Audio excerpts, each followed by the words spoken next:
అన్న నమస్తే. నమస్తే అన్న ఎక్కడి నుంచి వచ్చారు?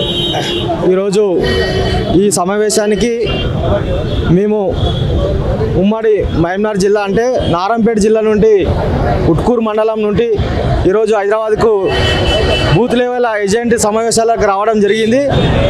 రేపు రాబోయే ఎలక్షన్లు పార్లమెంట్ ఎలక్షన్లు జరగబోయే సమావేశానికి ముఖ్య అతిథిగా వచ్చేసినటువంటి ఏఐసిసి అధ్యక్షులు మల్లికార్జున ఖర్గే గారు, అదేవిధంగా రాష్ట్ర ముఖ్యమంత్రి వారు ఇక్కడ బూత్ స్థాయి లెవెల్లో సమావేశాన్ని మీటింగ్ ఏర్పాటు చేయడం జరిగింది.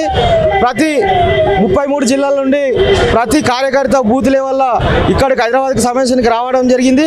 అదేవిధంగా రేపు జరగబోయే పార్లమెంటు ఎలక్షన్లు మనకు రేపు 14 కాకుండా 17 స్థానాలు గెలవాలని ఈరోజు ఏఐసిసి అధ్యక్షులు గారు పిలుపునివ్వడం జరిగింది. అదేవిధంగా ప్రతి కార్యకర్త రేపు రాష్ట్రంలో మొన్న అదేవిధంగా ఎట్లా కష్టపడినరు అదేవిధంగా మీరు రేపు కూడా జరిగే పార్లమెంట్ నియోజకవర్గాల్లో ప్రతి బూత్ స్థాయి ఎలక్షన్లకు కార్యకర్తలకు ఉద్దేశించి ప్రతి బూత్ స్థాయి కార్యకర్తలు రేపు ముందుకు ఎలాగైతే రాష్ట్రాన్ని గెలిపించిండ్రో రేపు రాబోయే రోజుల్లో కూడా 17 ఎంపీ సీట్లు గెలిపించి రేపు దేశానికి రాహుల్ గాంధీని ప్రధానమంత్రి చేయాలని రాష్ట్ర వర్యులు ముఖ్యమంత్రి గారు పిలుపునివ్వడం జరిగింది. మళ్ళీ ఏఐసిసి అధ్యక్షుడు కూడా రేపు రాబోయే ఎలక్షన్లో ఎంపీ స్థానాలు ఎక్కువ ఈ దేశంలో గెలిచి ఈ దేశానికి కాబోయే రాహుల్ గాంధీ ప్రధాని చేయాలనే ఉద్దేశంతో ఈరోజు ఈ రాష్ట్రంలో ముఖ్యమంత్రి గారు పిలుపునివ్వడం జరిగింది.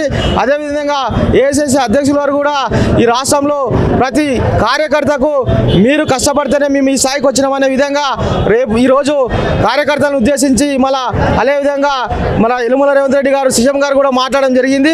మేము రాబోయే రోజుల్లో కూడా భారీ స్థాయిలో తెలంగాణలో ఉన్న 17 సీట్లు కూడా రేపు ఖచ్చితంగా కింది స్థాయి నుండి బూత్ లెవెల్ స్థాయిలో ఇక్కడ ఇచ్చినటువంటి సమాచారాన్ని గ్రామాలు తీసుకువెళ్ళి బూత్ స్థాయిలో మేము ఏజెంట్గా పనిచేసి కార్యకర్తలకు కృషి చేసి అదేవిధంగా రాష్ట్రాన్ని ఎట్లా మేము సాధించుకున్నామో తెలంగాణలో కాంగ్రెస్ ప్రభుత్వాన్ని రేపు రాబోయే రోజుల్లో కూడా ఈ దేశానికి రాహుల్ గాంధీని ప్రధానం చేయడాన్ని కంకణం కట్టుకొని ఈ కార్యకర్తలము మేమందరము ఈ హైదరాబాద్కు రావడం ఈ సమావేశం రావడం జరిగింది.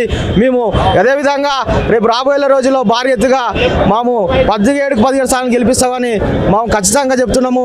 కార్యకర్తలను ఉద్దేశించిన దానికి కార్యకర్తలకు మరి మాకు ముఖ్యంగా నాయకులు ఆయన వాళ్ళు చెప్పిన విధాన్ని మేము పాటిస్తూ రేపు రాబోయే ఎలక్షన్లో ఖచ్చితంగా కాంగ్రెస్ పార్టీ 17 సార్లు గెలిపిస్తామని ఇక్కడ వచ్చిన కార్యకర్తలకు మెసేజ్ ఇవ్వడం జరిగింది. అదేవిధంగా మేము కూడా మా స్థాయిలో కాదు మండలం నుండి జిల్లా స్థాయి రాష్ట్ర స్థాయికి కూడా కార్యకర్తలు కంకణబద్దులుగా పనిచేసి ఈ రాబోయే ఎలక్షన్లో పార్లమెంట్ ఎలక్షన్లో ఖచ్చితంగా దేశానికి రాహుల్ గాంధీని ప్రధానమంత్రి చేయాలని ఏకైక లక్ష్యంతో కాంగ్రెస్ కార్యకర్తలు ఈ సమావేశానికి హాజరు కావడం జరిగింది. అయితే తెలంగాణలో కాంగ్రెస్ ప్రభుత్వం ఏర్పడి దాదాపు 2 నెలలు గడుస్తుంది. 6 గ్యారెంటీలు ఏమైనట్టు ఇప్పటికే ప్రభుత్వం పైన వ్యతిరేకత స్టార్ట్ అయింది. 6 నెలలలో గవర్నమెంట్ పడిపోతుందని కూడా బీఆర్ఎస్ నాయకులు మాట్లాడుతున్నారు. 6 గ్యారెంటీలు ప్రభుత్వం ఏర్పాటు చేసిన వెంబడినే అమలు చేస్తామని అన్నారు. ఇప్పుడు 100 రోజుల సమయాన్ని అడుగుతున్నారు. ఏమైనట్టు మరి? ఖచ్చితంగా ఈ రాష్ట్రానికి ఖచ్చితంగా ప్రజలు అధికారాన్ని కట్టబెట్టిండ్రు.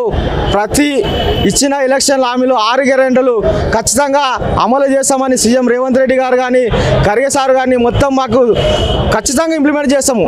అదేవిధంగా పక్క రాష్ట్రాల్లో కూడా ఇంప్లిమెంట్ జరుగుతున్నాయి. ఇక్కడున్న కొందరు అధికారం పోగొట్టుకొని వాళ్ళకు ఏది చేయాలో ఆలోచన చేయక 100 రోజులు కాకన్నా ముందులే వాళ్ళు అది కావాలి ఇది కావాలి ఇంకా 100 రోజులు కూడా కాలేదు అని కేటీఆర్ కలగంటున్నట్ల మళ్ళా మేము సీఎం అవుతామని ఆయన కలలు కన్న భ్రమ తెలంగాణలో వద్దని వాళ్ళకు ఖచ్చితంగా వాళ్ళని ప్రజలు తిరస్కరించిండ్రు. వాళ్ళని ఏనాటికి తెలంగాణ ద్రోహులుగానే చూస్తారు. ఎందుకంటే సోనియమ్మ తెలంగాణ ఇచ్చింది. ఖచ్చితంగా ఈ రాష్ట్రానిపై మొక్కువ చూపెట్టి 6 గ్యారెంటీలు ఎక్కడైతే స్కీమ్ ఇంప్లిమెంట్ చేస్తున్నారో 90 రోజులు కాదు 100 రోజులు ఇప్పటికి ఆల్రెడీ 2 ఇంప్లిమెంటేషన్ చేసిండ్రు. రేపు అనగంటే రేపు ఫిబ్రవరిలో కూడా 2 కూడా గ్యారెంటీ. అదేవిధంగా ఖర్గే సాబ్ కూడా చెప్పిండ్రు, ఇదే రేవంత్ రెడ్డి కూడా చెప్పిండ్రు ఇంకా 2 రోజులు రేపు వచ్చే నెలలో ఫిబ్రవరిలో కూడా 2 గ్యారెంటీలు ఖచ్చితంగా 100 రోజుల్లో మాత్రం 6 గంటలు అమలు చేసి ఇస్తామని ఈ కాంగ్రెస్ పార్టీ మాట ఇస్తుంది. కాబట్టి ఖచ్చితంగా మాటకు కట్టుబడి ఉంటుంది.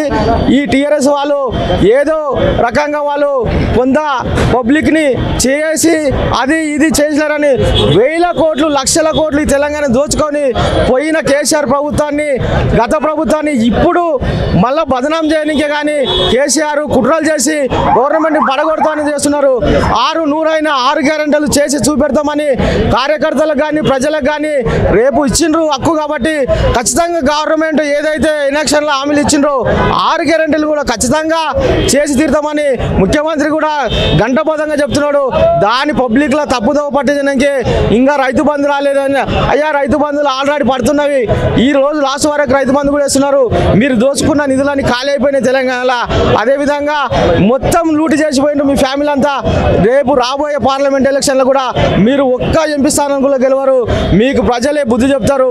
అదేవిధంగా మొత్తం మీ నాయకుడు చేసినటువంటి మీ ఫ్యామిలీ కవకుంట్ల ఫ్యామిలీ మొత్తం తెలంగాణ దోచిపెట్టి ఈరోజు మీరు తెలంగాణ నాశనం చేసినటువంటి వ్యక్తులు మీరు ఈరోజు తెలంగాణలో ఒక్క ఎంపీ సీటు గెలవరని కార్యకర్తలు కంటబద్దిగా చెబుతున్నాం.